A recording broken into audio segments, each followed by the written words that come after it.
afternoon, my friends. This is Ernest Sears Jr. coming to you from SOS Consulting Peak Performance Coaching. And we have been discussing 13 toxic red flags that every leader, every manager, director, business owner should be aware of when these types of red flags are observed on their team, in their business, among their employees, in their friendship circles, in their circles of alliance and influence, and also in their inner sanctum, in their inner circle of their own friends. When you see any one of these particular red flags, it should cause you to go into action. And not defensively, but offensively. When I say offensively, I mean you need to do something right away. You need to already have a strategic response to these types of red flags. We've gone through the first four, and in each of the descriptions and examples I give you, I also talk to you about what you should do to address them. Number 5 is a red flag that has to do with someone who is carrying unresolved baggage and bitterness from the past. This is not atypical. Anybody, if you've been around long enough, you have some baggage. You have some experiences, some situations, some people in your past that have been painful, that have caused you to have a scar, physically, metaphorically, emotionally, mentally, that you have had to nurse in some sort of way. Those of us that are resourceful and thoughtful and have the resources do what is necessary to get help. Getting help may mean talking this out with a trusted friend, getting therapy on an ongoing basis, at the very least being mindful that you have this baggage, this bitterness, this issue, this scar that needs to be addressed. Because if you don't address it, it is a gaping wound that people can feel, they perceive, they know that you have an issue that's not resolved, and it leaks into, it impacts other aspects of your life and relationships, whether it's platonic or romantic. So it's really important that when there is someone in your group who obviously has some issues that they have not resolved, that you begin to help them resolve them. And I don't mean like you should be their psychotherapist. I mean that as a good friend or a business partner, you may ask them some questions that are triggered by empathy, compassion, and not only that, honestly, but just the bottom line. Because if you have somebody on your team, in your business, that has unresolved baggage and bitterness, it can cost you money. This could cost you money. Okay? You could lose customers. You could lose major customers. You could lose, major accounts if you have someone who is dealing with the public, dealing with your clients, dealing with you. It can be a loss. So you want to do what is necessary to help them. So let's talk about some examples of how this type of baggage, unresolved baggage and bitterness, rears its ugly head in business, in personal life, and otherwise. Let's say you have somebody on your team and they have really a negative association with someone who asks questions, someone who just needs to have the why. You know how we are all wired differently. I'm the type of person who's very action oriented. I don't need to have the why before I act. I need to see an opportunity, and I have to logically see the vision that I want out of it, and I go for it. And as I'm going towards it, I'm piecing together my strategy, and I'm understanding the why as I move toward it. So I'm an action, faith-oriented type person who doesn't need the whole thing figured out before I move. That's not right. That's not wrong. That's just me. But there are other people who need it all figured out first. And then there are people who don't like a whole lot of questions. They don't like people who, ask questions because they may have a negative association with being questioned. They may feel like they are being put on trial. They feel like they may be perceived as not trustworthy. They may feel like whoever this person is has it out for them, and so they're trying to get to the bottom of something that's not there because of some negative experience they've had in the past, right? Where they're associating this questioning, this inquiry, with something negative, when in fact you're just dealing with someone who's trying to piece together how to accomplish a particular task, how a particular process works, a person that just wants to know a little bit more information because their comfort level requires that they know more about the situation before they move forward. And the person that they're questioning, unfortunately is taking this in a completely negative way.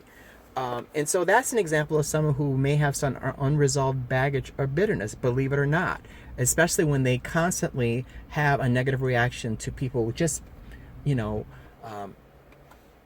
asking questions. Then you may have somebody who, when it comes to relationships, they don't have a whole lot of patience with people that are imperfect. They don't have patience with people who, may share personal information in the workplace or share information that is, where you might classify TMI, too much information, because they feel that person, as a result of that, is untrustworthy, or they're the type of person who is not professional and you can't trust them with anything, or they're the type of person who, once you maybe reveal important business information, they're going to take it and share it with somebody else. While this may be true, one shouldn't automatically conclude that that is the case with that particular person. Everybody's complicated, everybody is many layered and many faceted, and you can't just judge somebody very quickly like that just because of one instance of something in a context that reminds you of some experience you had in the past. I can come up with so many examples of situations where somebody may have unresolved baggage, unresolved bitterness. You may have a person who has had, let's say, I'll use a guy for example. I've seen this situation where I have had male employees on my team, and in situations where I have assigned a team lead, one of the females, one of the women on my team who's exceptional in her work and exceptional in her ability to teach others how to do the job. I assign him to this lady to help him, and he cannot work with her because he doesn't say I don't work with women, he doesn't say I have a problem with females, but he says, well, she seems bossy, or she seems like she's wishy-washy, or I don't understand what she's saying, or she doesn't explain it correctly. They come up with all sorts of reasons why he can't work with this woman. And when you really delve, you find out that he's had some negative experience with a woman in his life, and now every woman in a position of authority he has a negative perception of, because he assumes that this situation that is unresolved in his life is going to recur, it's going to happen again, it's going to open up wounds. And so, those are just a couple of examples of situations where you have somebody on your team, in your circle, one of your employees, someone in your business, even a business colleague, who has unresolved bitterness and unresolved baggage, and as a result, they are not interacting and engaging with clients, with customers in the business in a way that is appropriate, that is in a way that is professional, in a way that is positive for the bottom line, in the way that is value added. And when you see something like this that continually and consistently comes up, you as a leader, you need to address it. You need to pull them on the side. You have to ask them questions about why they are reacting the way they are. And you have to get them to be honest and get that information out of them, and be able to redirect them towards getting some help, redirect them to, come up with ways to be aware and be mindful that this is a program that's playing in their head that has nothing to do with reality. It is just a past situation, a ghost that they are allowing to haunt them in the present. when this situation that they experienced in the past happened 10 years ago, 15 years ago, 20 years ago, and they're still acting as if it's a reality today. Of course, it's a reality in their own minds, right? So that's a situation that can cost you money, that can cause collateral damage, and I recommend that you engage in some serious conversation, in serious adult discussion with this person, to get them to see themselves and get them to see that the way that they're interacting is inappropriate and needs to be improved. And if you find somebody who is not responding positively to your coaching, you certainly want to keep trying, but there reaches a certain point where, you know, the dispensation for helping them work through it is over. You know, they're not coming around, so you need to coach them to the left, and you need to, you know, get this person out of your circle, because believe me, that bitterness, that unresolved baggage can be a cancer, and can metastasize, spread to the rest of your business, to the rest of your inner circle, and impact other people, valuable people on your team, and God forbid, impact you and cause you not to be as effective as you can be. I can think of so many other examples of people that might be in your life that may have unresolved bitterness and unresolved baggage. So bitterness, unforgiveness, whatever you want to call it, people that have a tendency not to forgive and let things go. You know, let's say you have a situation where there's been an altercation or just a misunderstanding between two people that you thought you resolved, but this particular person on your team is still upset, still cannot move past it, still sees it as something that is an ongoing issue, and in fact, you know, the other party has moved on and is working through it, but this one person can't get past it. And oftentimes you'll find that is the way that they deal with or don't deal with issues. They cannot move past, they cannot forgive. They hold these grudges, and it's almost as if they are addicted to holding grudges. There are people that I know that just are addicted to holding grudges. Any opportunity they have to hold a grudge or hold something against somebody forever, they do it, because it's a pattern of behavior that they developed from a very young age, and it's how they deal with issues, as opposed to moving through them healthily, in a healthy way, forgiving that person and moving on. Again, you know, there are people who feel that you never forget. You forgive, but you don't forget. You know, I understand that. And there are certain people who just never forgive. Once you cross them, they never forgive you. So we really need to make sure that this is a situation that we don't allow to continue, and that we address this quickly. Of course, we want to give that person time. We want to give that person time to reflect on what you're saying, reflect on their interaction and their response, their reaction.